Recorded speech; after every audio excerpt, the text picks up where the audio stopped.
Good morning, Kevin. All right,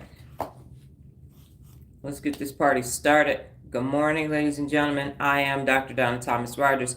I'm here today to teach you how to use your brain. Today is going to be majority lecture. We are learning about the cerebral cortex. It's advanced. I discussed it with my daughter last night. She said, yes, it's necessary. So get ready, get your coffee. Don't lay down while I'm talking because I have a soothing voice. You might find yourself falling asleep and then miss out on all this amazing information. So on your own, go ahead, inhale and exhale 3 times. Let the brain know, getting ready to learn all about you. Gonna connect you and take your brain on a date today. So inhale and exhale on your own.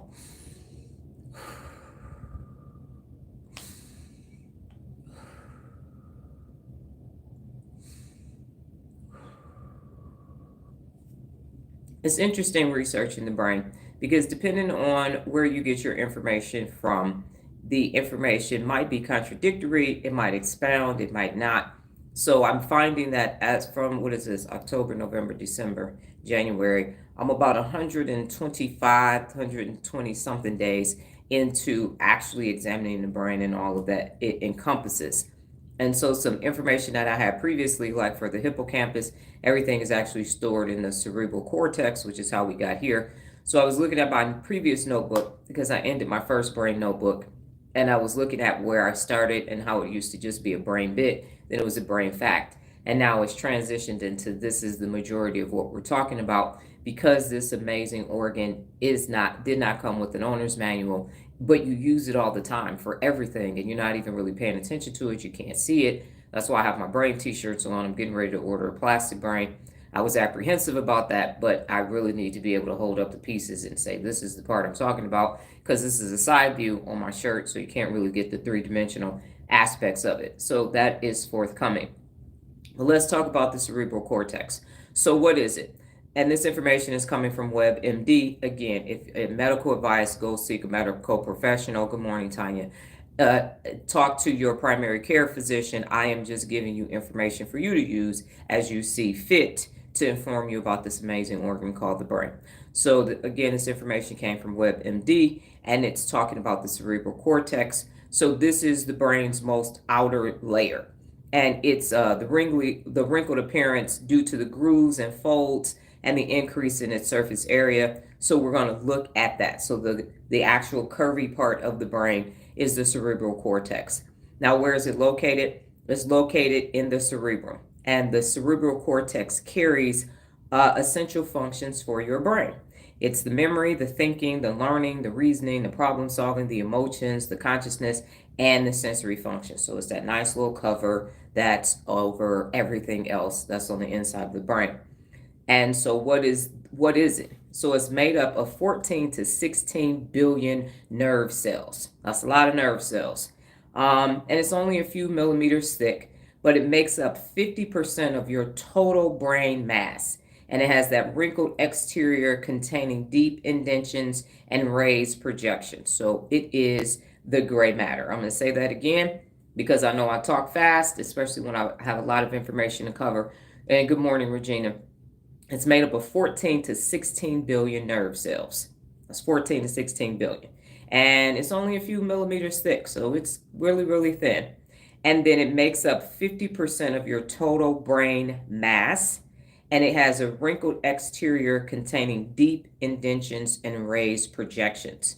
Now, the deep parts in the fold are called the sulci. The sulci, because if you see it, it's pronounced Sulci. And so you would think it was Sochi, but it's actually Sulci, Kai, like in Polynesian name culture. Okay, and the raised portions are called the gyri, and it's Gyre. So the gyri and the sulci, those are the raised and indentation portions of the cerebral cortex. Now, the uneven surfaces of the cerebral cortex holds neurons vital to your brain's functions. And we talk about neurons a lot and creating new neural pathways and neurogenesis. And so now you know that the cerebral cortex has the ability to hold those neurons and get them to the actual brain functions. Now, your inability to carry out higher mental functions without this organ underlies the importance of your brain. So if your brain doesn't get enough oxygen, you are qualified as brain dead and now you can't function. And what I'd like to say is, I think the brain is the most undervalued organ in the body. I do. You go to the doctor, and unless you have a head injury, or unless you are an infant, or you suffer from some mental illness, I won't say suffer, you've been given a mental illness by a higher power of the universe for you to navigate through life with that, your brain isn't talked about. I just had a visit to check on my blood pressure. We didn't talk about my brain. We talked about my blood pressure. We talked about my cholesterol, which is great. Thank you, oatmeal. And my weight, which is great. Thank you, genetics and healthy eating habits. And then we talked a little bit about the kidneys because might be a little bit too much potassium in there. And when I went to see my dang it, I can't think. My hematologist, she talked about I was a little bit dehydrated, and I was because when it's cold outside, it's hard to manage drinking when people have the heat and then it's cold outside. But my point is, we didn't talk about my brain. And I don't really recall, other than when I was at advanced camp and I flipped and fell and they thought I broke my neck and my Kevlar got stuck. And we went and checked on it then, but not really talking about the brain. And that's unfortunate because without it, nothing else functions properly. And we don't get brain transplants. We get a heart, we get lungs, we get liver, we can replace all these other organs, but this is the one that we can't replace. And it's the most neglected organ because you can't see it. You don't really feel it. If you're operating on it, it doesn't. Once you cut open the skull, you don't really feel anything anymore, but it's actually working on everything. It's the most undervalued organ, which is why I'm talking about it, because it's the one thing that you can actually control. Now, interesting facts about the cerebral cortex is that it has a surface area of roughly 2,500 square centimeters. So that's its surface measure. You can do the math on it to find out how many inches and all of that. Didn't have time for that this morning. Had to do a load of laundry too before I got started. So it's often called the gray matter due to its gray color. And the more gray matter you have, the more information your brain can process. So when we say gray matter, it's the color of it, and that's what we're talking about. And again, this is the outer layer of the brain. It is known as the cerebral cortex for people who are just joining us. And the more than 2/3 of its area is folded. And the larger area, wait 1 second, the larger surface area allows it to hold more neurons, thus improving brain function. So the more neurons that you can create through neurogenesis, the more your brain can hold, the more you know, the more you know. The more you know, the more you grow. So because the brain is plastic, it has the ability to take in more information. No, it doesn't, Dr. Don. You know what you're talking about. Okay, cool. So how can you go from kindergarten to 12th grade if it doesn't have the ability to retain new information? How do you go from not knowing and then letter to graduating with your high school diploma or equivalent or efficiency, and then go off to know and get a bachelor's degree, a master's degree, a doctorate, a JD, a MD, and all those other things? How do you start at your job not knowing shit and then go off and do great and amazing things and get promoted to the highest levels if that were not true? How do you learn foreign languages? How do you learn how to interact with people, read nonverbal clues, and all of that if you get what you get when you get here? See how that works? You can learn, learn, learn. And just because you get a diploma or a degree, you put it on a shelf, doesn't mean that you stop learning. I have a story that I'll share later in the live from my other 2 lives from yesterday. So the more you know, the more you know. And then the more you know. All right, and if you haven't voted on the poll question, go ahead and vote on the poll question at this time. Now, the cerebral cortex anatomy is divided into 2 equal halves called the left hemisphere and the right hemisphere. You might be familiar with the terms left brain and right brain. So it's divided into 2 halves. And a collection of the nerve fibers are called the corpus callosum. So the corpus callosum, it connects the 2 hemispheres together. And I actually have a video that I saved on TikTok of somebody actually having the skull open and showing you the corpus callosum together. So it looks like a little thin piece of fat off of meat if you're cutting fat off of meat, but really, really, really thin. And then the 2 regions send signals and communicate via the corpus callosum. So that's how you can go back and forth between the left and right hemisphere. And each hemisphere is further divided into 4 lobes based on their location. So your cerebral cortex controls several vital functions through these lobes. And these are the lobes that are on my shirt. So you have the frontal lobe, the parietal lobe, the temporal lobe, and over here in orange is the occipital lobe. So I've been talking a lot about the frontal lobe because that's where a lot of the magic happens, but all of them are interconnected through the corpus callosum, and you go back and forth through the left and right hemisphere. So if you have questions, go ahead and type them to guard your privacy and abide by community guidelines.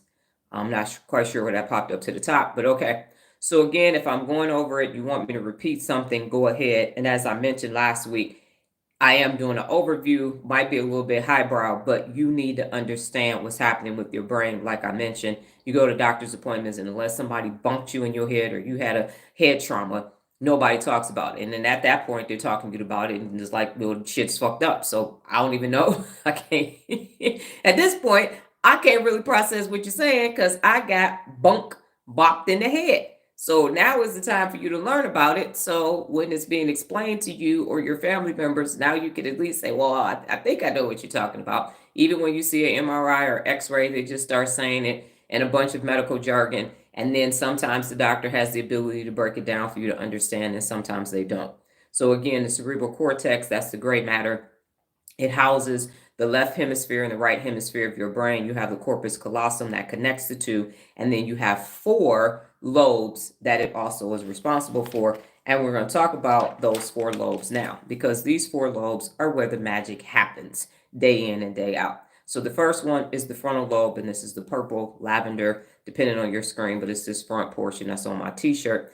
And these are the largest lobes of the cerebral cortex and are situated at the front of your head, right behind your forehead. So right behind your forehead is where your frontal lobe is. Now you have the occipital lobe, which is back here, and these are located at the back of your head. So you can see the front of your head and the back of your head.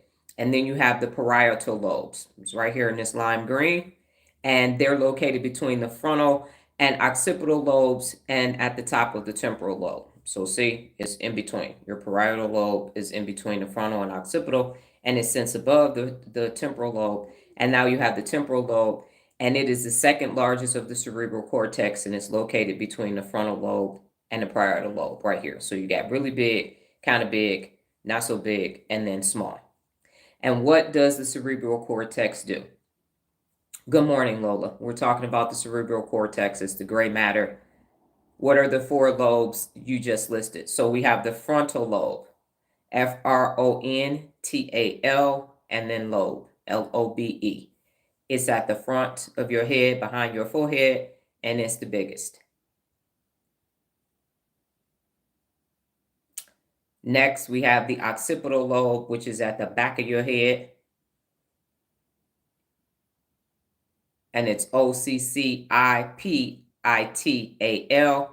occipital lobe, Occipital.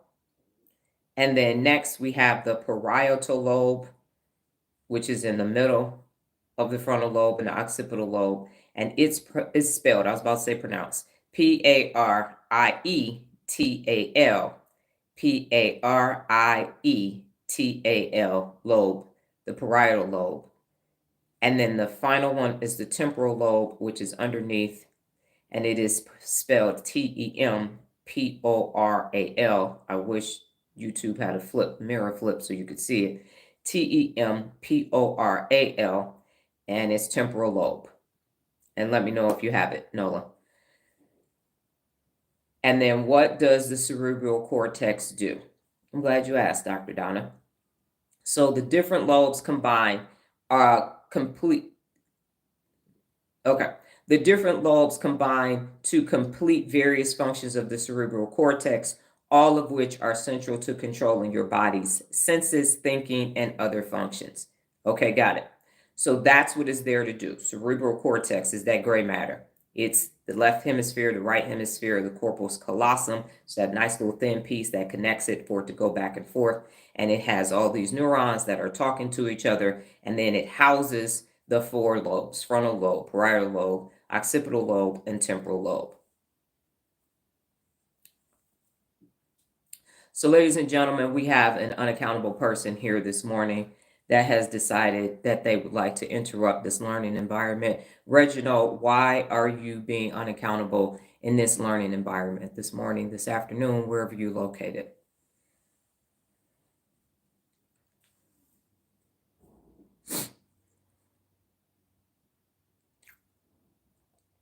Why have you chosen unaccountability today? And as soon as I'm finished with Reginald, I will proceed to tell you about each one of the frontal lobes.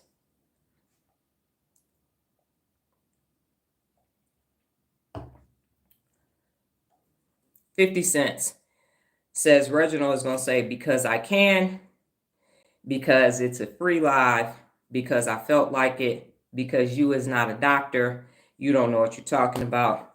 It's a free app, so I can say whatever I want.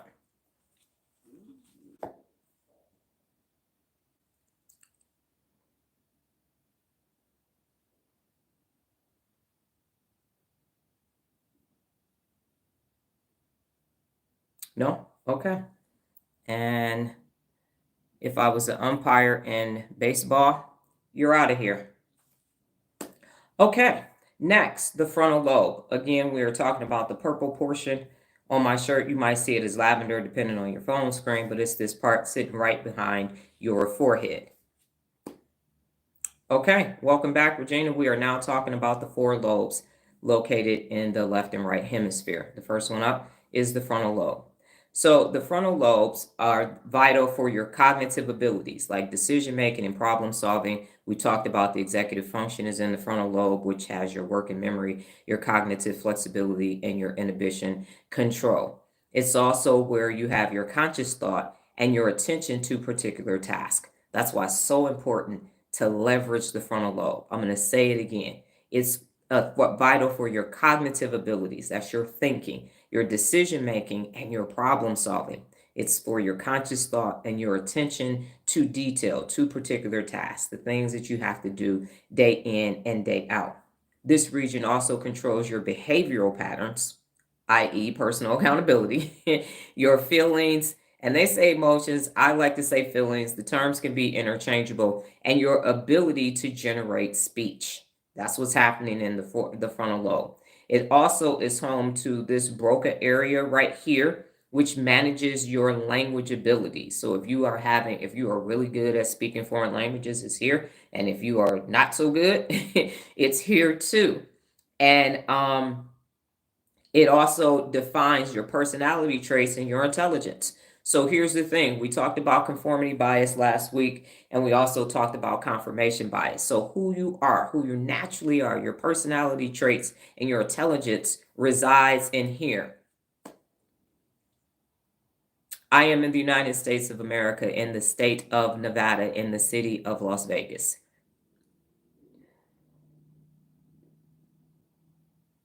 I am also in the middle of a lecture, so if you have a question about your brain, please proceed.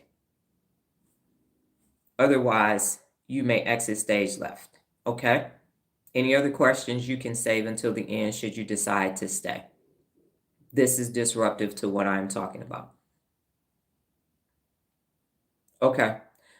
So the frontal lobe also is responsible for your personality traits and your intelligence. Other areas in the lobe are prefrontal cortex and your motor cortex as well.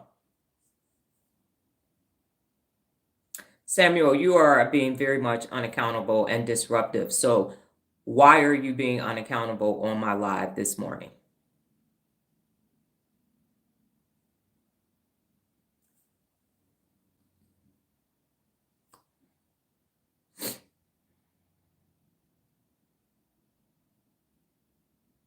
Again, I will continue to talk about this once I hold Samuel accountable and then remove him from this learning environment.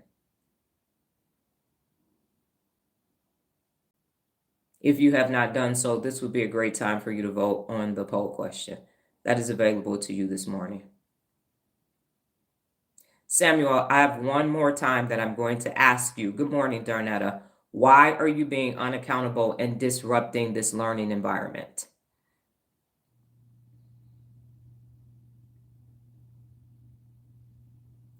Samuel, The only person that believes anything that you are stating right now is you. Everyone else on this live knows that you are being extremely unaccountable and ignorant because you are unaccountable.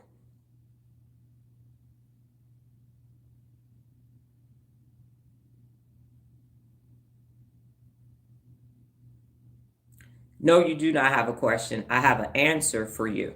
I have a response for you. You've chosen to come to this learning environment and be unaccountable and be disruptive, and now you will be removed from this learning environment. You will be removed, and I am only using you as a teaching tool to demonstrate that you are being unaccountable.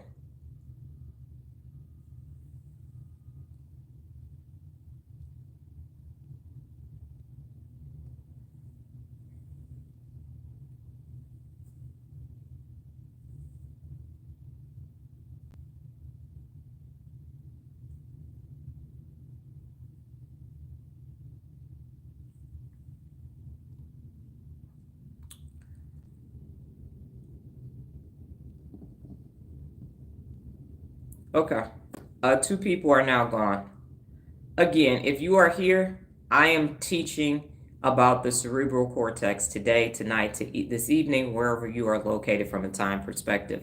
Should you want to learn about your cerebral cortex and the four lobes in the brain, stay. Should you have any other interest, now would be a time for you to leave because you will not disrupt this learning environment. I am not taking any questions until the end. If you have a question about the information that I am reviewing, then you can have a question about that. If you are here to be unaccountable, go away. Now, another area of the lobes are the prefrontal cortex and the motor cortex. The motor cortex controls your body movements, and the prefrontal cortex is responsible for your decision making and managing other parts of your brain. So I'm currently using my prefrontal cortex to determine when I'm going to remove the unaccountable people in my online lecture. That's what I'm using currently.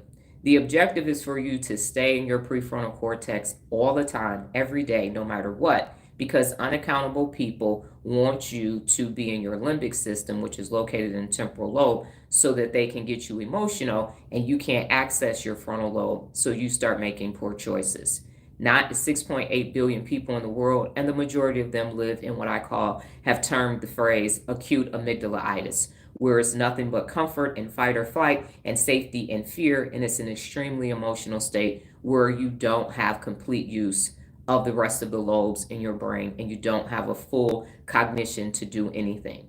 And I'm allowing these people to come to show you that they are unaccountable and how to remove them from any situation that you are in. And if you don't have the ability to do that because they may be a person that you work for, then what you do is you stay in your frontal lobe no matter what their unaccountable antics may entail.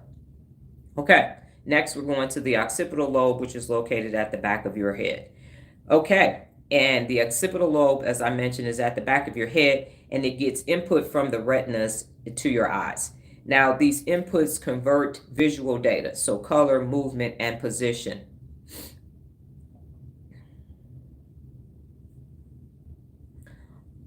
Paul, you are being unaccountable, and you can take your rhetoric somewhere else.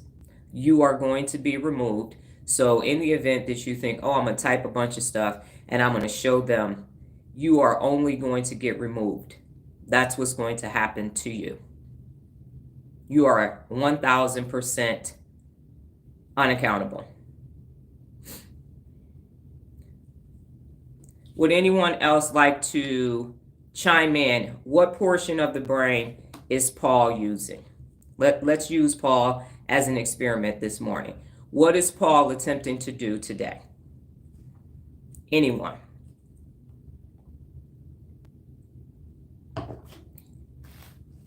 What unaccountable decision has Paul made? And we also have MGR. So we have two people this morning that have made neurological unconscious choices. Would anyone like to chime in? Hijacked. So they are creating a hijacked amygdala situation.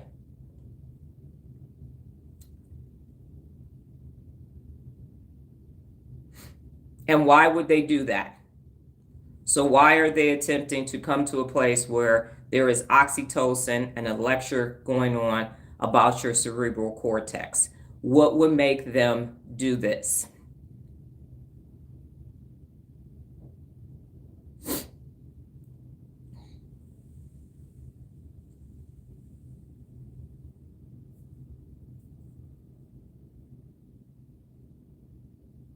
Right.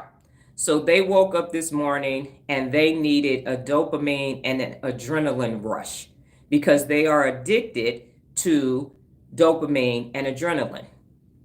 And so as a result, one who wouldn't know Jesus Christ if he stood right next to them, and the other person has decided, based upon biases, conformity bias, beauty bias, and gender bias, that this would be an easy target for them. That's what has actually taken place. Now, both of them are imbeciles and they have a very small fixed working memory. And so if we let this play out, we will find that they don't have a lot to say and that they are like a broken record and they will keep repeating themselves again and again because of their limited working memory and their low intelligence. So let's see how this plays out. Grab some popcorn.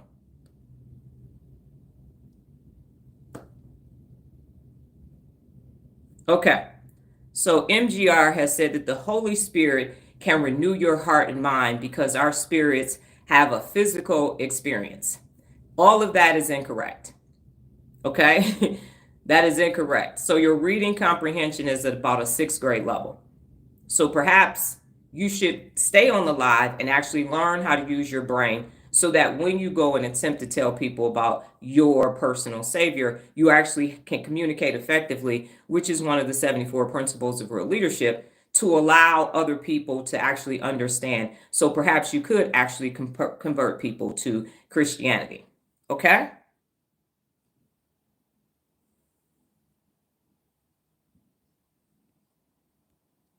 Okay.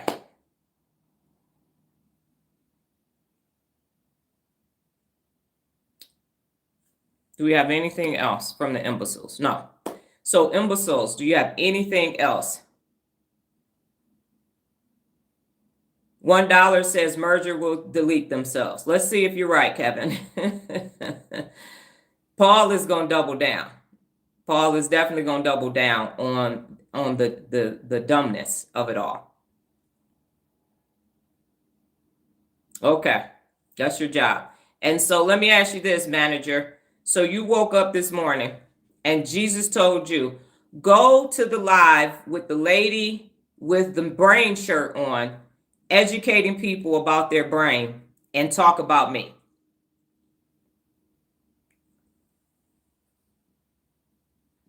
That's what happened.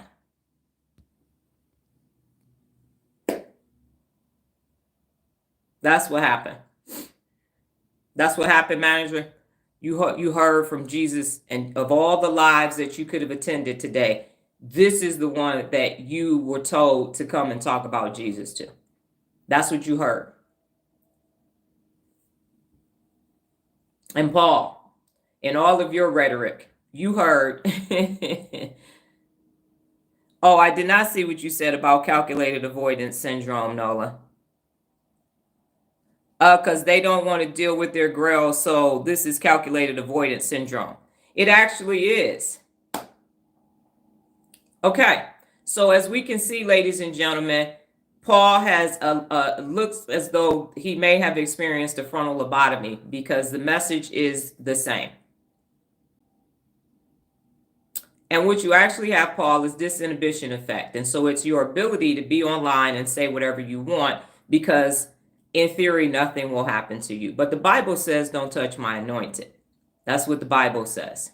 So be weary of touching God's anointed. Now, Regina says, staying one's frontal lobe when others are in their amygdala takes control, confidence, problem solving, etc. Okay, and so manager says, no, ma'am. Jesus wants use to spread the good news to all people, not just who I choose. We all need Jesus, not just some of us. The Most High is the reason your brain is working.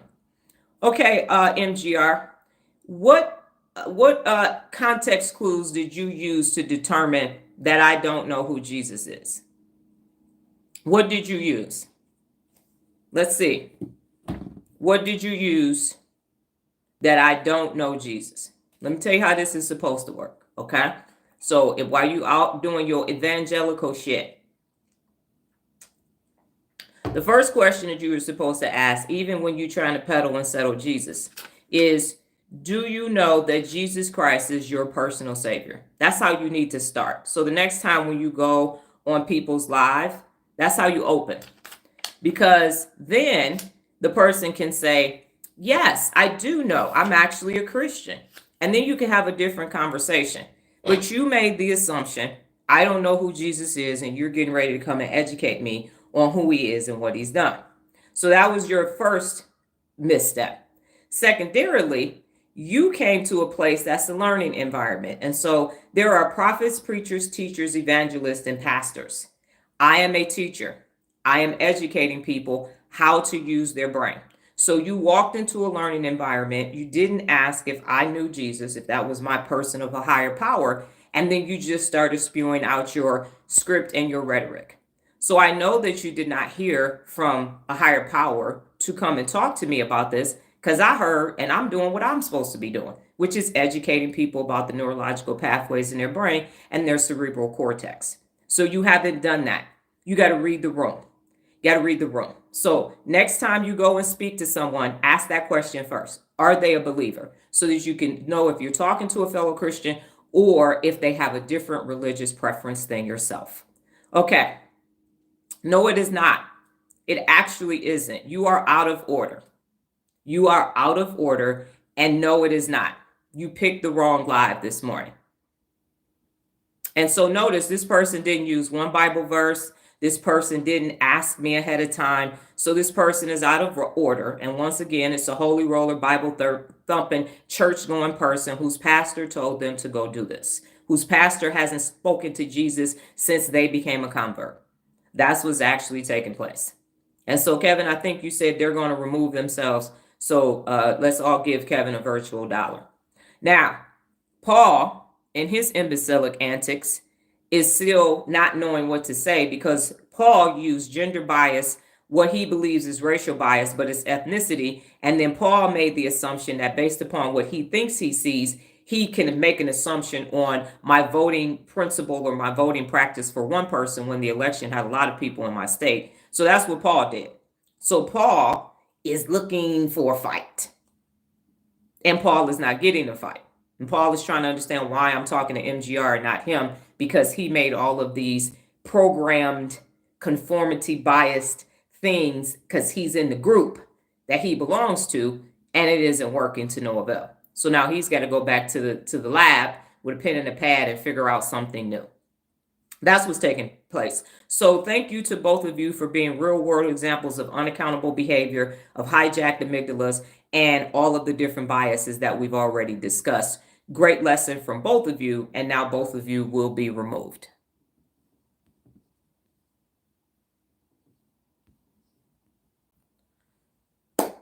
Okay.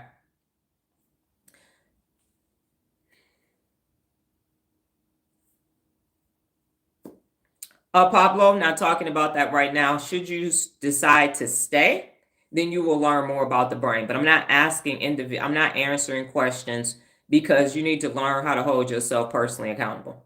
That's what you need to do. And to do that, you need to be here every day to understand how the entire brain functions. This one question that you're asking isn't going to help your whole neurological pathway. So feel free to stay, learn about the cerebral cortex and the 4 lobes of the brain. And if you come back every day, those questions will be answered for you.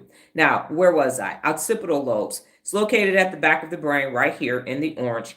And the inputs are visual for color, movement, and positions. And the occipital lobes recognizes faces and objects and perceives their depth and distance. You need more popcorn. Okay. Instead of let them have cake, let them have popcorn. And I actually make great popcorn. I do an old school on the pot and on the stove with some canola oil, got the kernels and everything. And then just put a little bit of salt on it. Sometimes I put some dried cranberries in it. It's a pretty good snack. and we leave it on the counter in a Tupperware and just grab it. And it also curbs your appetite too, in case y'all didn't know that. So the occipital lobes recognizes spaces and objects and perceives their depth and distance. So this is visual and it's letting you recognize. And I don't know if you've ever watched any of those medical shows where people can't recognize faces. I can't remember the name of the actual disease, but there are people who can't recognize your face. So that means that there's damage to the occipital lobe. Okay, number 3 is the parietal lobe. It's sitting right here in the middle of the frontal lobe and the occipital lobe. And what it does is it carries out critical functions of combining the sensory information from all parts of your body to create an image of around the world around you. It also helps in perceiving your bodily comprehensions, touch, and temperature and pressure, and enables you to make sense of your surroundings and manage your movements according to three-dimensional space. So for example, it helps you move around your house, your city, your town, and we talked about that last week. So it's giving you, it's where the hippocampus and everything is, and it's making sure that you have everything that you need from a spatial perspective so that you know, hey, this is where stuff is. This is how I navigate through my city and my house.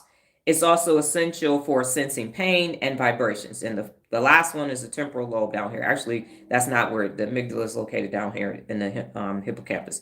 All right, temporal lobes. It's responsible for integral functions like feelings, memory, and hearing. The left temporal lobe helps you understand language, retain spoken information, and learn and frame speech. We talked about that yesterday when we were talking about the reading brain.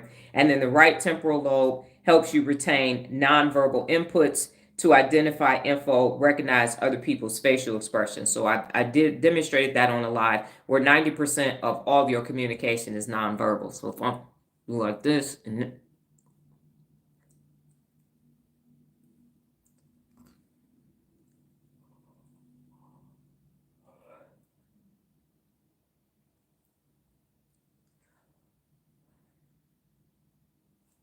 everybody knows what I said and I didn't say anything. So that's what the right temporal lobe is doing. And then the temporal lobes combine input from your environment and other parts of your brain. It converts sounds into visual maps. And then when you listen to someone speak, your temporal lobes are activated to help you understand them.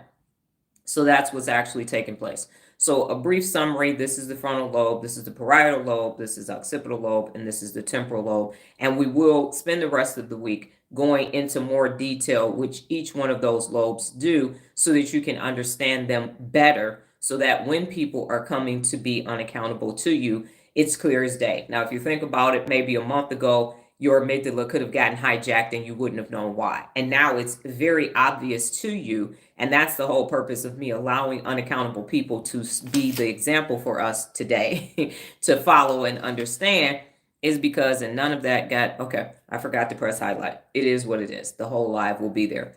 So that's the understanding. So you have an overall understanding. The cerebral cortex is the gray matter. It houses all of all 4 of the lobes: the frontal lobe, the parietal lobe, the occipital lobe, and the temporal lobe, as well as the left and right hemisphere and the corpus callosum. So that's the little thin piece that separates the left and right hemisphere, and it allows them to go back and forth with each other. So as I mentioned at the beginning of the live, if you haven't done so already, vote on the poll question. But here's the thing.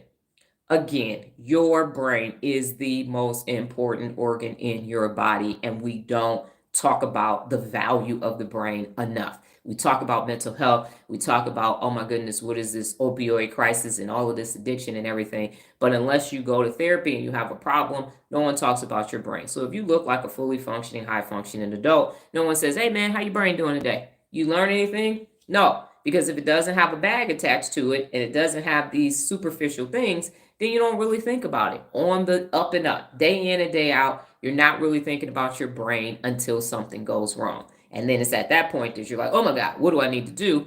And I'm saying value your brain now, take care of it now, so that you don't feel like if something takes place, dang, why didn't I take care of my brain? We talk about the heart, the lungs, the liver, the body, the physicality, the cholesterol, high blood pressure, and all those things.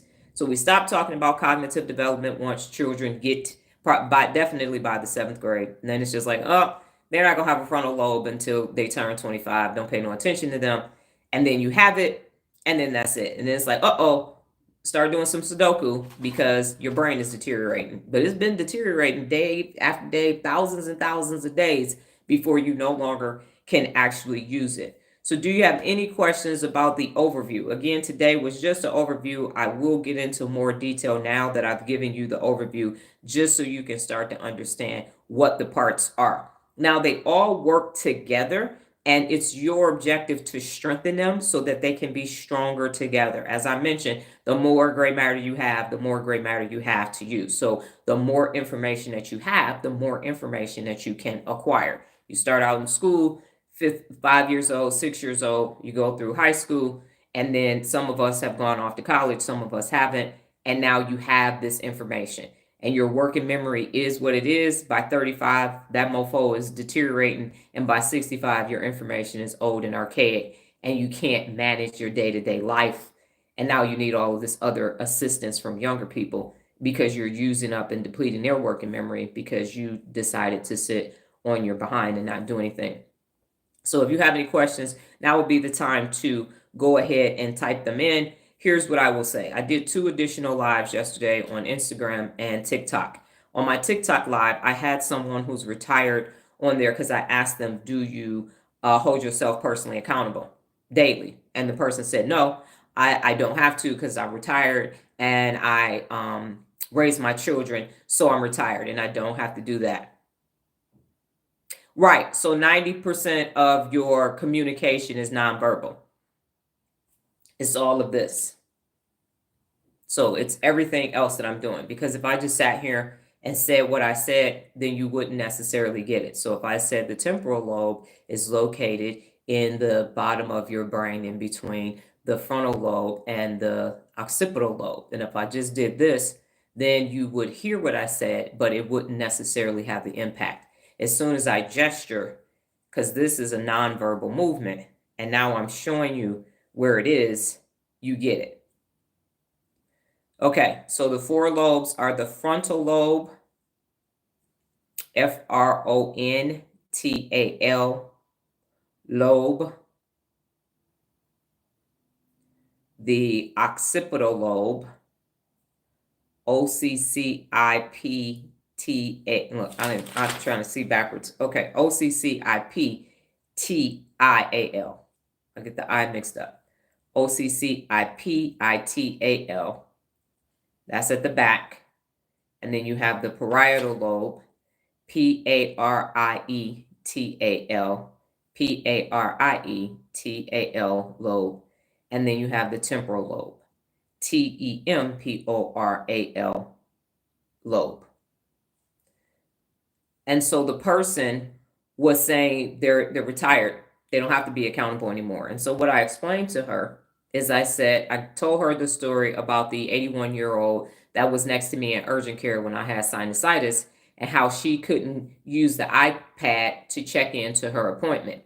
And I said, so yeah, you might be finished with that portion of your life. My pleasure. But your brain still needs you to learn and still needs you to function. You still need to be reading. You still need to be writing and arithmeticing. And if you don't do that, now your brain is going to start deteriorating. And instead of you leaving a legacy to your family, not fucking money, because if you didn't teach in financial literacy, as soon as you die, they're going to blow through that money.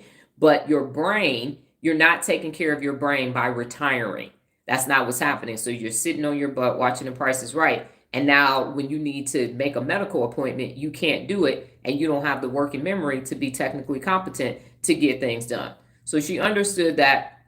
Ended up going through my content, making some comments and everything else. I didn't feel like going live yesterday, but I always know that there's going to be one person on those other 2 platforms that is worth all of the unaccountable people and their antics, and yesterday it was.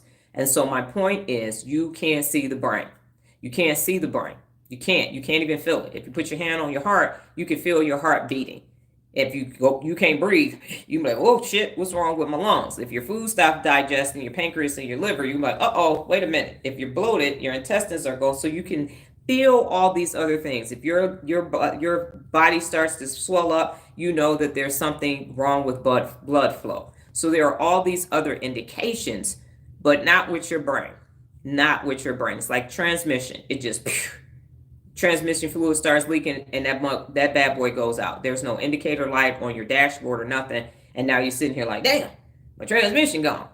And so that's how it happens. So learning about the brain and learning how it functions and then using it to your advantage is the best thing that you can do for your life. Later, for money will come and go.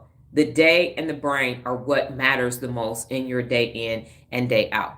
That is what you need to be using on the day-to-day basis. And this whole notion that I'm retired, so I don't have to do anything anymore. I don't have to think anymore. And then older people are like, well, nobody comes to visit me anymore because you're using up everybody's brain capacity to do so. Come over here and program my phone, program my TV, and program this. And then you got this old information. Well, in my day, we wasn't the loosey Gucci hoochie coochie girl. We didn't do that. Now the gentleman caller came and then you got this old, and it's not wisdom, it's just old ass information. I mean, imagine if you're getting ready to watch a movie and then grandma's there and she pull out a VHS tape and say, put this in, baby. I want to watch Car Wash. Grandma, what the hell we got? I mean, very few people have a VCR. And she told me, well, put this in because I like Antonio Fargas and I want to be able to see that. Every which way is up, which way is loose. You can be sitting here looking at doggone Richard Pryor because she want to see. You like, that ain't how we do this. I think it's on Tubi. And then you say, hey, Tubi, is it? And you talk to the Roku remote. Do we have which way is up on Tubi? Yes, which way is up is on. Blah, blah, blah, blah, blah. And grandma is sitting there, bumfuzzled. I have a dear friend who has inherited diseases that have been impacting her vision. She is no longer able to live and drive a devastating impact because, and there will be more, still more character limits on YouTube.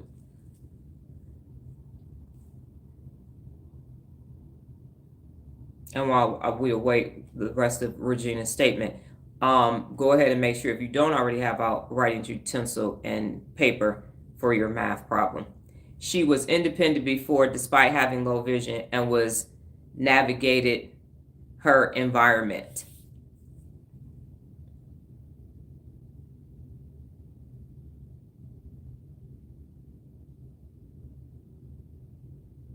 And is it devastating for you or devastating for her?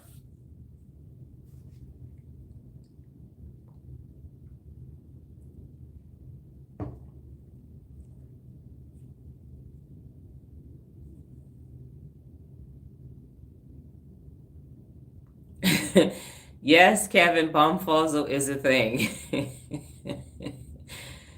I have a large lexicon, thanks to Toastmasters and reading and everything else.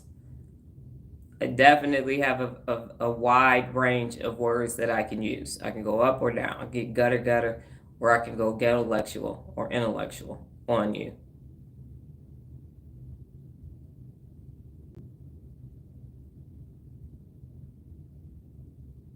I got it. I understand. And what will happen, Regina, is that the other senses, once, and this is definitely devastating from a life perspective. What will happen is the other senses will start to improve because of that. So when one is taken, the other ones get stronger to be able to do those things. And so you're saying that because she once had cognition and now she no longer has that. Is that the context of what you're saying?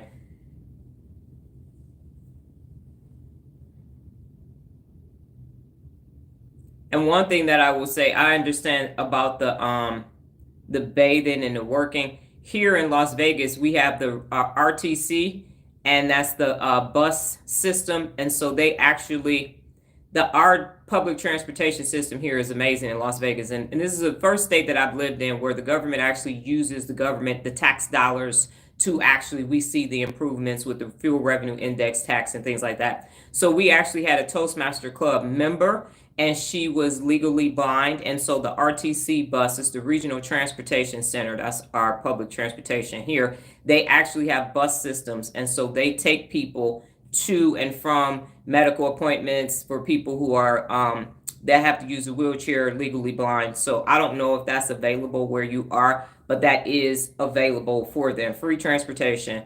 They just come, you schedule it, and they come and pick you up, and drop you off and take you to all of the places that you need to be able to go to. So that might be something to look into.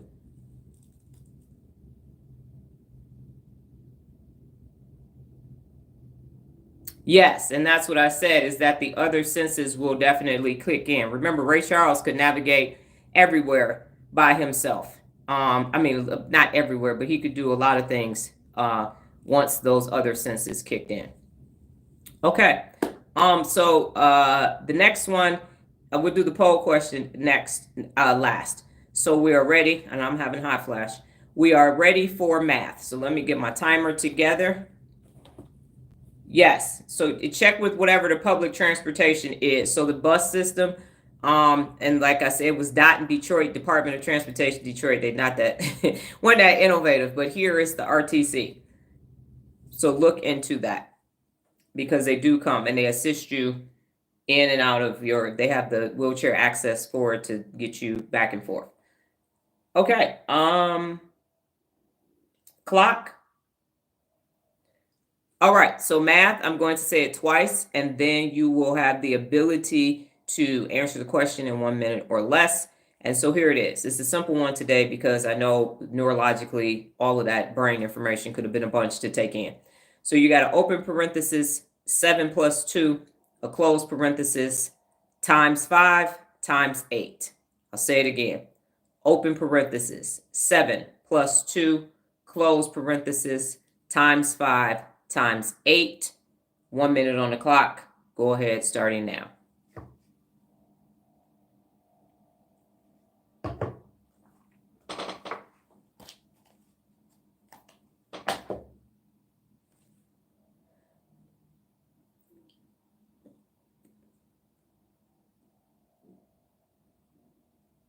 $20 seconds has passed.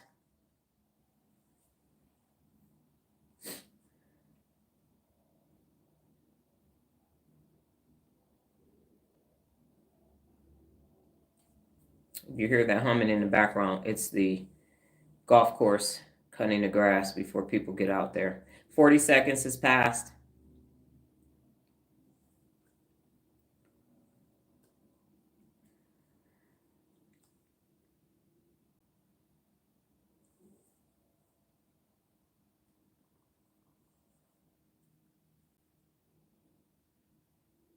And it's time. And the answer is 360. So give yourself a round of applause. Kudos to you. Now we're going to do something I haven't done in quite some time, is we're going to do anagrams. And anagrams they help you. Where's my note? Solving anagrams involves memorizing the letters in a word and rearranging them to form new words. This helps boost your memory retention and recall skills. So we're going to boost your memory retention and your recall skills. And the word for today is going to be slate, S-L-A-T-E, slate, S-L-A-T-E, and you have 1 minute to create as many anagrams as possible using slate, S-L-A-T-E. 1 minute on the clock, starting now.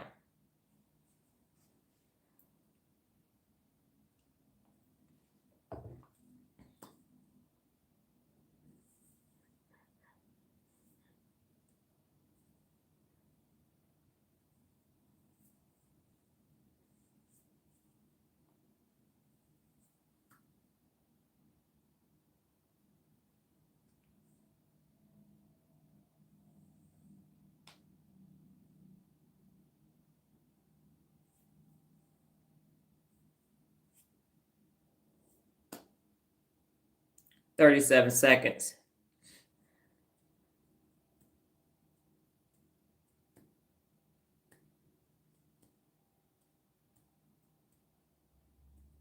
$49 seconds.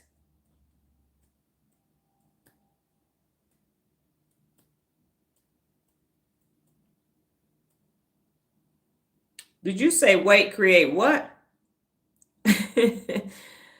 Okay, I'm gonna try this again. Really? Okay. Anagram. The word is slate. S-L-A-T-E. Create Anagrams. Now you got 30 seconds.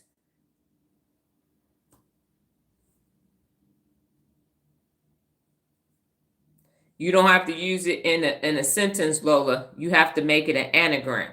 So you have to rearrange the letters to make it another word. And you have 17 seconds to get that done.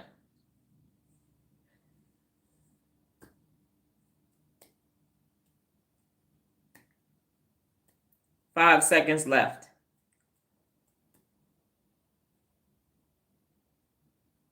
Okay.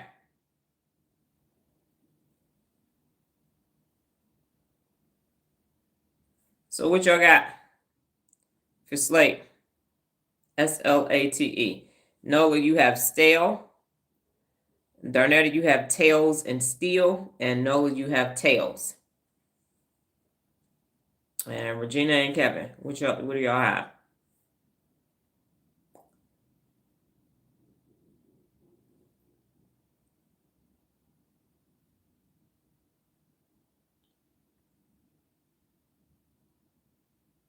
No, you cannot go to the restroom. And Regina, you have to use all the letters in the word. So you have to use all the letters. So some options were steel, least, stale, tails, teals, and Tesla. Steel, least, stale, tails, teals, and Tesla. So you have to use all of the words. No, yes, all of the letters. So I guess we back to anagrams again, Darnetta, because yeah. So anagrams for the rest of the week. You get an anagram. You get an anagram. You get an anagram. You get an anagram. So it is memory retention. Oh, get your mind right. They say get your money up, get your mind up. So yes, recall skills and memory retention. So yeah, next time. So definitely we have found an Achilles heel here. And Kevin, since you're looking up words, you can look up piffle too, because piffle is actually a real word as well. Yes. Oh my gosh. I thought that was yeah. Oh my gosh. Okay. We're gonna recover. I'm gonna post the poll question, the results of the poll question. It's in. We had 17 votes on the poll question. We might not have 17 people still on the live, but they still voted. Be honest. Do you take care of your brain? 64% of you said yes. 35% of you said no. So it must have been like 64 point something because it's 17. You are in your feelings of, well, you better get back in your frontal lobe because ain't no. Oh, that's what that means. That is correct. No, get out your feelings. Travel, get on a boat or plane or train and go through your broca area and go ahead and get back in your frontal lobe. That's the only way you can. Did y'all see she made notes on that? It's coming back tomorrow. Darnetta already knows. She already been through the anagram baptized by fire situation, because I was doing that last year, third quarter of last year. Yes. I know you're joking, Regina. That's why I said get on a bus, a plane, or train and drive and travel right back to your frontal lobe. Yes, it's back again. It's coming. Guess who's back? Guess who's back? Definitely coming back. For real, for real. All right. Go ahead and explain your answer for your poll question. 64% of you said yes. 35% said no because it's 17. Somewhere in there was a point percentage, a 10th place of something. But you gotta love you two for doing that. I will send you a request tonight around 7. It has been a busy morning. Ma'am, yes, ma'am. Okay. So I have one more thing. What was I going to say? Oh, I said no because I didn't know what I would do to take care of my brain. Yes, so have those answers readily available. One more time. Oh, so I had a conversation with my daughter yesterday about why were the 3 church people annoying me so much. And here's the thing. Church folks get on my damn nerves. If you're a church folk, I don't really care. I went to church for 26 years, not 27 years, and never really got it. No matter what people, and I went to all kind of Kojic, doggone Episcopalian, Baptist, all of them, the mosque, the not Seventh Day Adventist, Kingdom Hall. and even to Catholic services. And so because in the military, the chaplain comes out, has to be able to service everybody. And so after 26 years, I decided I'm good. I'm decided it's personal relationship. So I am a faith-based person. I do not attend religious services. And so I was asking and checking myself to see if my amygdala actually got hijacked. And here's the thing about holy rolling, Bible thumping Christians, not Christians, but church folks, and they fucking pastors. They wouldn't know God if God walked up to them and tapped them on the shoulder and said, "Hey, it's me, God." Nah, that ain't what God looks like. And so the fact that the person decided, with me having a brain t-shirt on, to come and start talking about sin, they didn't read the room. They did, just like this person this morning, didn't read the room. Because ministry 101 is to go and ask people, number one, do you know who God and Jesus are? Have you ever heard of them before? But to just come in the middle, not understand anything, listen to your dumbass pastor say, everybody out there is a sinner, instead of checking. I'm an AKA, and I can look across the room and see if somebody's an AKA with nonverbal cues. Boom. Right? So they don't even know what they looking at visual and deciding, well, she must not know Jesus. Wrong. I know you don't know because you're doing it wrong. I was in church for 26 years. So it's annoying to me that the church folks pick and choose, as I said, overweight people talking about sin, and you 300 pounds, and gluttony is one of the 7 deadly sins. All your children got different baby daddies, and you talking about fornicating. Did you miss that? Did you miss that? So they're some of the biggest fucking hypocrites I ever seen in my life. And I'll tell y'all a story. I went to church with my college roommate, because I always went to church because my family was crazy as hell, so I needed some Jesus. I told you I called my grandmother at 11 years old and said, "Hey, come get me. I need to get baptized. These folks crazy." And so I had the pastor. I was like, "Oh, this is a good church. This is a good church." And her mother was dating the bishop. And then we go to a after church event at the doggone Holiday Inn for something, and Reverend started drinking Hennessy. The fuck? What the? And then she's like, no, it's okay. Jesus turned water into wine. I said, he turned it into Hennessy? Yeah, Hennessy back then, did it? What the fuck is this? And at that point, I'm like, okay, got it. Went to some mega churches, went to some small churches, and I said, you know what? I'm good. I'm good. Bring ye tithes back to my house, saith the Lord. So this whole notion of you gonna come and tell me about and not read the room. And now that I've been gone from the church since December 2010 on my own, and I'm not saying every church is like that. I'm talking about my experience. I don't like church people. And what church people are not going to do is come in the middle of my lecture and start talking about some shit they don't know nothing about. Ain't a scripture. If you go back it up with scripture and don't do the A part and not the B part, do the whole thing. Do the whole thing. And as I said yesterday, why the church is only open twice a week? Why the pastor lives somewhere else? Just questions that I have that no one has the fucking answer to. None whatsoever. At all. Why is the pastor sugar sharp? Jesus had a big old knot-shaped afro with a robe and some Roman sandals on, walking around. Jesus didn't drive a Cadillac, a Bentley, a Benz, a helicopter, or shit else. He walked everywhere. And every now and then he got a ride from a donkey. Did y'all miss that part? Or do you just want to keep talking about Malachi 3? Will a man rob God? Well, how have you robbed me? You want to keep talking about that? That's what you want to do? So when a holy roller, Bible thumping church motherfuckers show up here, they getting handled. They getting handled. What, Stephen, you can kick rocks.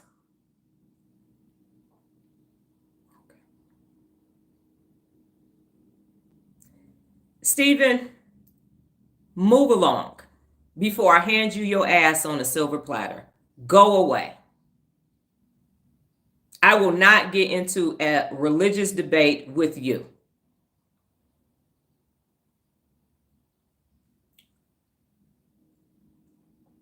Ooh, that last one was a flame. I can sit on a pine cone. Ouch. That sure hurt my feelings. Oh, let's get ready to rumble. Dr. Donna Boomaye. The champ is here. We playing the dozens? What we doing, Stephen?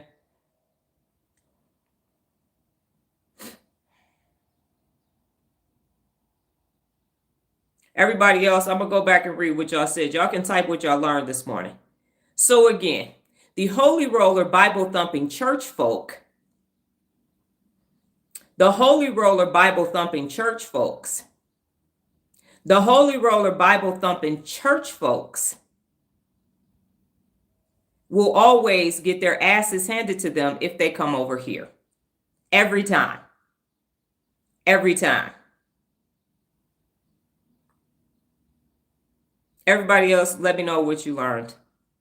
And so Stephen doesn't have enough fodder to banter back and forth, hence the emojis.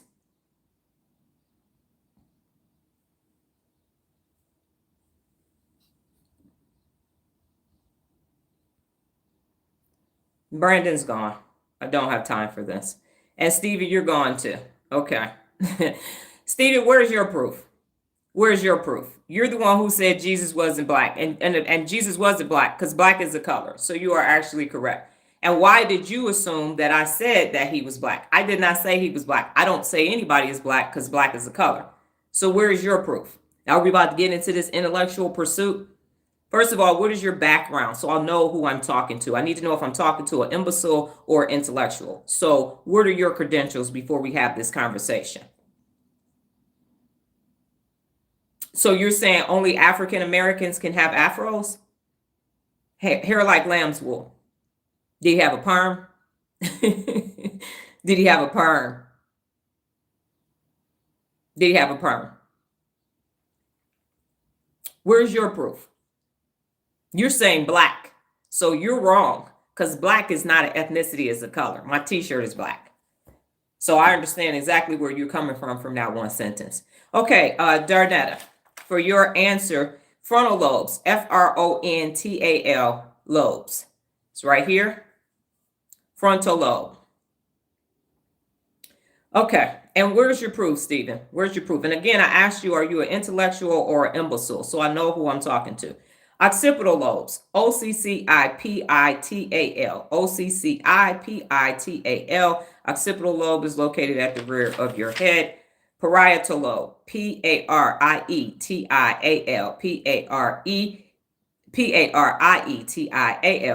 lobe, and then temporal. Yes. Okay, so Stephen, you can kick rocks. Okay, go back to Loserville with the rest of the unaccountable people. I'm definitely not. Okay. Oh, that's what you learned. Okay, got it. All right. What else did other people learn? And let me go back and see what y'all said. And you didn't explain your answer for the brain question either. Well, I said no. Oh, I'm sorry, Regina, you did. I said no. I'm realizing based on personal accountability and challenge activity that I'm not using my frontal lobe effectively. I also know that I needed to be challenged in order to stay sharp mentally. Kevin, oh, there we go. I apologize. My poll answer, I never knew it was possible to take care of your brain. I only thought you had to do was keep your head clear from head trauma. Okay? In the church basement with Hennessy. Yes. Hennessy and the pastor. Yes. And he had a chaser with it too. All right. What did the rest of you all learn?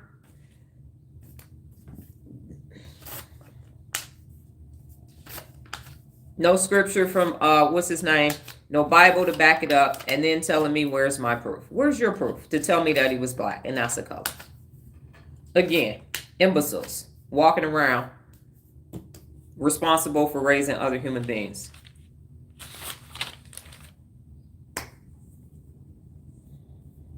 So as I was saying, I had enough church experiences over 26 years that I'm good. And people have invited me. I've been to 3 church services since I've been here. My mother demanded that I go on Christmas. A friend of mine who was, they call it Celebrate Recovery. She went to Al-Anon. So I went to a Celebrate Recovery thing with her. I had her at a church. And then a business partnership that I was entering into, that person invited me to a church, a mega church, like 4,000 people, not really a lot. been to bigger churches than that, but went to those church services and none of it has changed.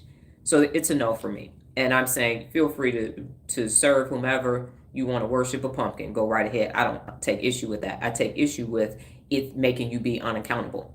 So if it's going to cause you to be unaccountable, don't engage in it or don't come talking to me. Those are your options. And then the first lie that on Instagram, someone asked me who I voted for. I'd explained to them that it was more than one thing on my ballot. And then someone else told me that I discriminate against gay people. And then someone else asked me my opinion about transgender women and what 47 had to say about it. And I explained to people, there are only two types of people in the world: those who hold themselves personally accountable and those who don't. That's it. That's how it is for me. Either you are personally accountable or you are personally unaccountable. I'm not getting into the weeds of, well, how unaccountable you are. You fucking unaccountable. Who cares? If it's 3% or 100%, it's unaccountable. And at some point, someone is going to be on the receiving end of your unaccountable antics and have to recover. So that's how I see that lesson. The cerebral cortex is 50% of the brain mass. And then Lola, I thought by eating berries were enough to help my brain. Now I know different. Always been interested in the brain. Woo, okay. Well, thank you for that information. Yes. And so what's interesting for me, so let me get back to the second line. So the point is, and if you have to go, I understand. Please go do what you need to take care of. So from the first live, I learned again about all of the biases that people have. And I'm going to continue to talk about those and to say none of those biases has anything to do. And I called it the no fear zone. And it took a minute for people to understand that I was talking about fear. And then on the TikTok live, this person I retired, most of the live was talking and interacting with her, is that people think I retired, so somehow I don't have to do nothing. And then my stepfather retired in 2007 and my mother retired in 2009. They are both now 75 years old and they have learned nothing new. They didn't go get degrees that they demanded that we have. They didn't do anything. And so my mother has all that time in front of the television and sports. She can run off sports for everything under the sun. But the stepfather is chasing money, trying to get this hot now, cold later. Just hot 50 over here. This is how I can do it over here. Quick fixes, shortcuts, and everything else. And they could both have doctorates by now, demanding these things and have done nothing but want the brain to keep functioning, eating shit, drinking shit, popping pills, and everything else, and somehow want the brain to do what it came here to do. Don't take care of your car and see how long it lasts. Don't change the oil, throw a little bit of gas in it, don't get the tires rotated, no filters, no nothing, keep the same windshield washers on, wipers on there, everything, and you see how long that thing, just drive it,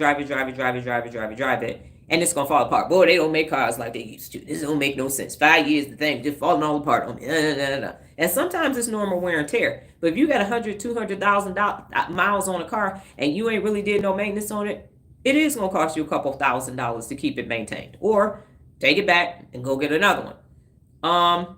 So that's that.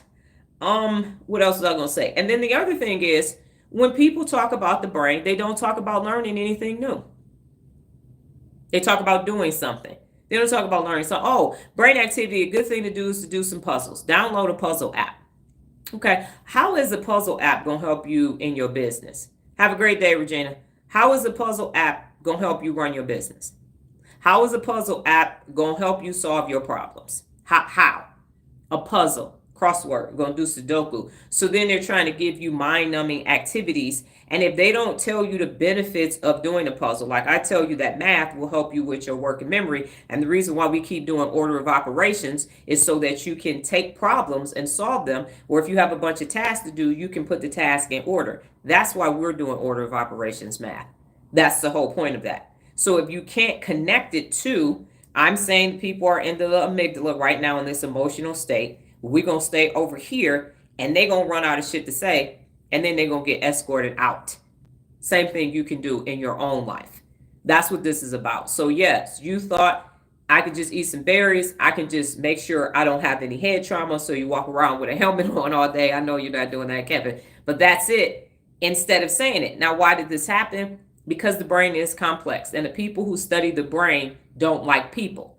So they can tell you all the parts of the brain, but they don't want to sit and say, This is how you use this part of the brain. This is how you use it. And even I'm following some neuroscientists and some neurologists, and they will say this is the function, and then it stops after that. But they can't tell you, and they can even say, well, here are some exercises to do. Here are some exercises that you can do for your brain, but not really saying, how do you become best? That's where I come in. I'm saying you can use this to become the baddest mofo you know. You actually can benefit from it. You can get rid of all of the toxic people, unaccountables, by using your brain. By using logic and reason and facts and be objective, they can exit stage left. Instead of, here's how you tolerate a toxic person. No, you don't tolerate toxic people. Go sit and sleep and live in a landfill and see what happens to your whole entire body and your life. You don't tolerate them. You eliminate them. You remove them. When you go to the doctor and they give you a needle, they put it in that hazardous waste thing. Trash is taken away. You don't, it's like, oh, if you got a virus or something, everybody's wearing masks and everything. Why would you tolerate a toxic person? Do you know what it's doing? You're letting them hijack your amygdala, and somehow you're supposed to be high functioning. That is absurd. So don't do that. Use your brain to your advantage. And I'm okay with having to be the person globally that teaches people about how to use their brain to become their best. Because all the information that you've gotten is how to stay regular, how to just use your brain to be normal instead of extraordinary. But it's this extraordinary organ that we have. Why wouldn't you use it to your advantage? The only time we look at how can we make the best out of somebody is an athlete or a singer or entertainer or a CEO. But for the remaining global adult population, we don't really care about y'all. But what do we have? It's hard to find good help. Trying to hire people. We don't have anybody to promote into management. We're looking for new managers. We're always looking because we don't have qualified candidates. Where do you think qualified candidates come from? Do you just go in the backyard and pick a qualified candidate off a qualified candidate tree? No, they are developed. Succession planning is what we used to do. Now it's like shake and bake. So now you got people cheating, trying to get a job, not qualified for the job, using AI for the resume, get in, kind of know it, overworking everybody else to try to fluff this person up. It happens in families and everywhere else. But we all have this amazing organ, and we can use it to our advantage when we understand the benefits of the brain. And that's my objective on the daily basis. I don't want to die having not told as many people as possible, this is the most important organ in your body. And once you learn how to use it, you can use it to become advantage or to become your best, because that's the principle of real leadership. That's the one of the top 10 if I had to categorize them. So use your brain to hold yourself personally accountable, step one. And then step two, hold others personally accountable. And they're either going to remove themselves from your life on their own, or you're going to usher them out, because unaccountable people don't deserve to be in your space. I'm going to say that again. Unaccountable people don't deserve to be in your space, because what they are going to do is make you unaccountable too. And here's the example that I always use. And again, if you have to go, you have to go. I'm keeping this on the live, so it's there for people to watch it later. If there are 10 people in the room and one person has the flu, nobody has mask on, and that person has a fever and starts sneezing, what's going to happen? Even if people have the flu shot, 10 people won't have the flu. So if you have one unaccountable person in the room with 9 other personally accountable people, and you don't say, take your contaminated ass back to Loserville, you don't put a mask on, you don't use some hand sanitizer, you're going to have loser flu too. You're going to have loser flu too. Now, why would you keep them around? Because Maslow's hierarchy of needs says we need family and friends. You need accountable people, personally accountable people in your life, whether they share your bloodline or not. That's what you need if you're going to become your best. You do not have to stay in these toxic, stuck-me relationships to keep your fronts up, because we's family. Did y'all get the memo? Are you sure? Are you sure? Because you're not behaving like a family. So you get, and I have a video and an article on hire your friends. Hire the people that you need. So start, remember I said you are the CEO of Me Incorporated. And what you get to do in your life is you get to hire the people that are going to make Me Incorporated successful. So when I was dating back in the day, if I had my roster was full, then I would tell people I'm not accepting applications. If someone started misbehaving, you're on performance review, I'm about to interview some people to take your spot. Okay? Now accepting applications. Back out and about. Are you accepting applications? As a matter of fact, I am. And here's the position that is open for you. Okay? And that is how you can do it for your life. If you need a person that is business savvy, that's been in business longer than you, multimillionaire, then that's what you're hiring. I need a multimillionaire on my advisory board. If you need somebody to teach you patience because you are a hothead like I used to be, now hiring a patient, level-headed friend who will be there to calm me down and take the steel bat and tire iron out of my hand at a moment's notice. Are you willing to fill this position? And now you have this life of all these people. You are all pouring into each other. Cups runneth over, and everybody is best. Now, I'm not purporting that you sell drugs. That's not what I'm saying. But the thing about family business that I watch on BET is that everybody knows why they're sitting at the table.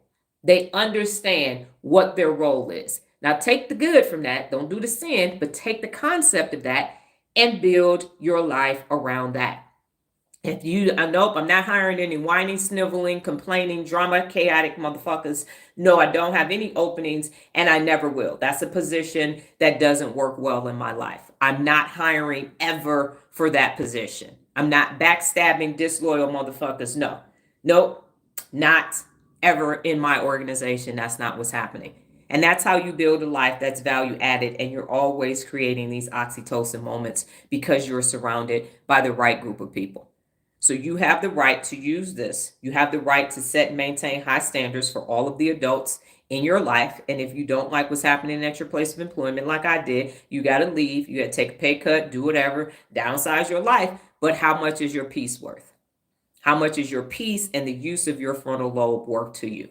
You won't pull up in the woo-woo and then be in a hijacked amygdala state 17, 18 hours a day. Don't come back over here because I don't want that energy over here for me. It's not going to bode well at all.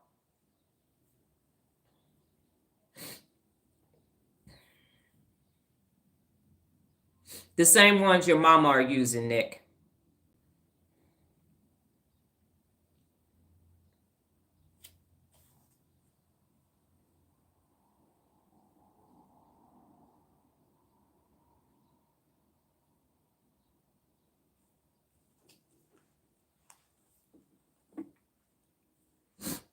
Everybody's had your mom. At least I know who my daddy is.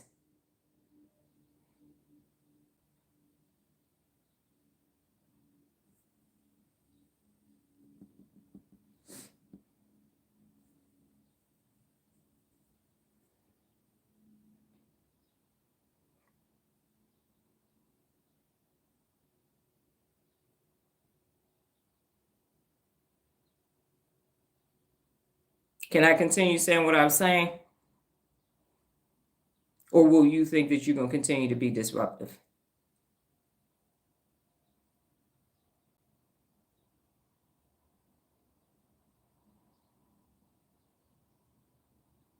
So your fatal mistake was you misread the room.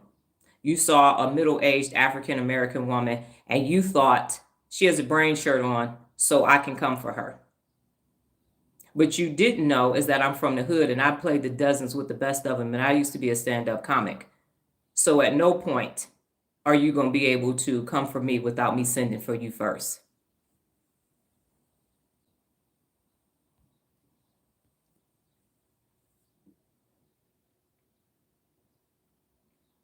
Kevin, were you getting ready to type something before we get out of here? Nola, if you're still on here and you need to go, I understand you have to take.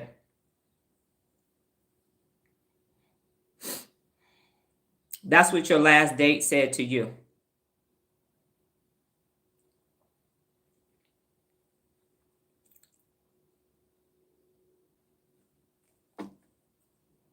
Anything else before you're escorted out, Nick?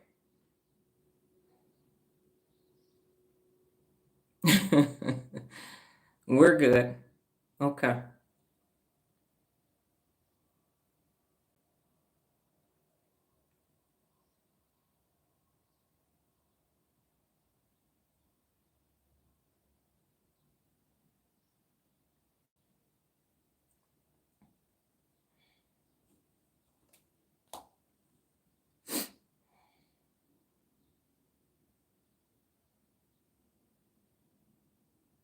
Anything else, Nick? So what Nick has done is Nick has done a ethnic bias, and Nick has misread the room once again. So because Nick chose violence and got sliced and diced this morning, Nick is now in a hijacked amygdala state, and I'm not.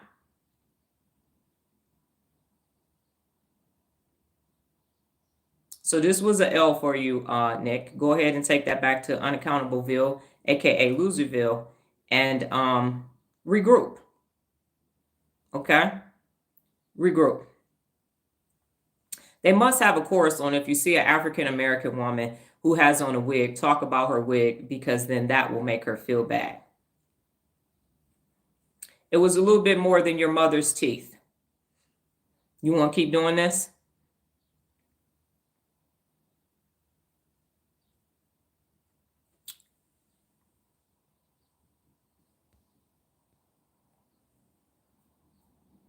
Do y'all have an outhouse in the trailer park, or are you still using a bucket because your water's turned off?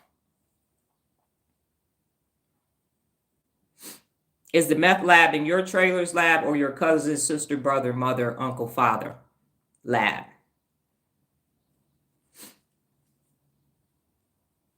Did you get to wear the teeth today, or does your mother have them?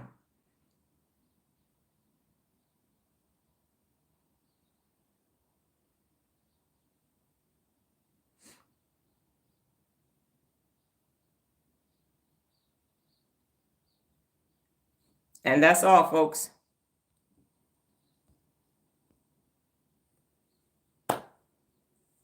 Okay, so you all go off and have a great rest of your day. Study and be ready because tomorrow anagrams are coming.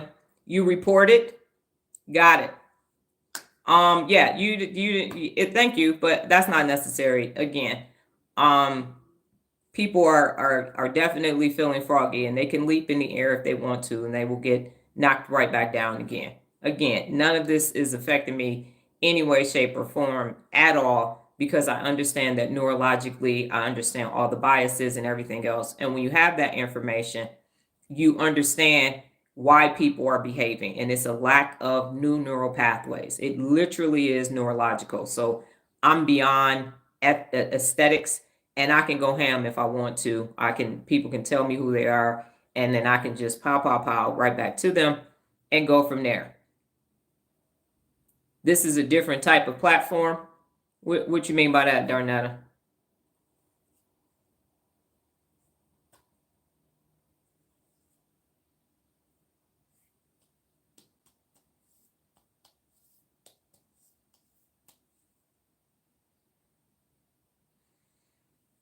So study, because we will be going over the rest of the frontal lobe, not the frontal lobes, the four lobes. No, the people are not mean. By the time, remember for TikTok, they were mean, and then I had to filter them all out, just like my TikTok lives used to freeze. The only reason why we have this amount of people doing this is because the first week people didn't know that I was live. Now that my lives are in the hundreds of views, people, unaccountable people, are drawn to the popular things because they've been programmed to come and attack who they believe are influencers, because how dare we have a platform. So because I have a platform, then I need to, it's okay for them to come and attack me, so they think. But no, they're no, if you've never been on an Instagram live, they're equally the same. They have the same. If I had a dollar for every time people talk about my wig, I could at least go buy a new wig. Yes, you too, Kevin. Go ahead. So that's basically it in a nutshell, Darnetta. They are not mean. Do not give them that power. They are intellectually unaware. That's how I choose to see that. You all go off and have a great rest of your day. Again, study the frontal lobes, the four lobes, and be ready for your anagrams tomorrow. Adios.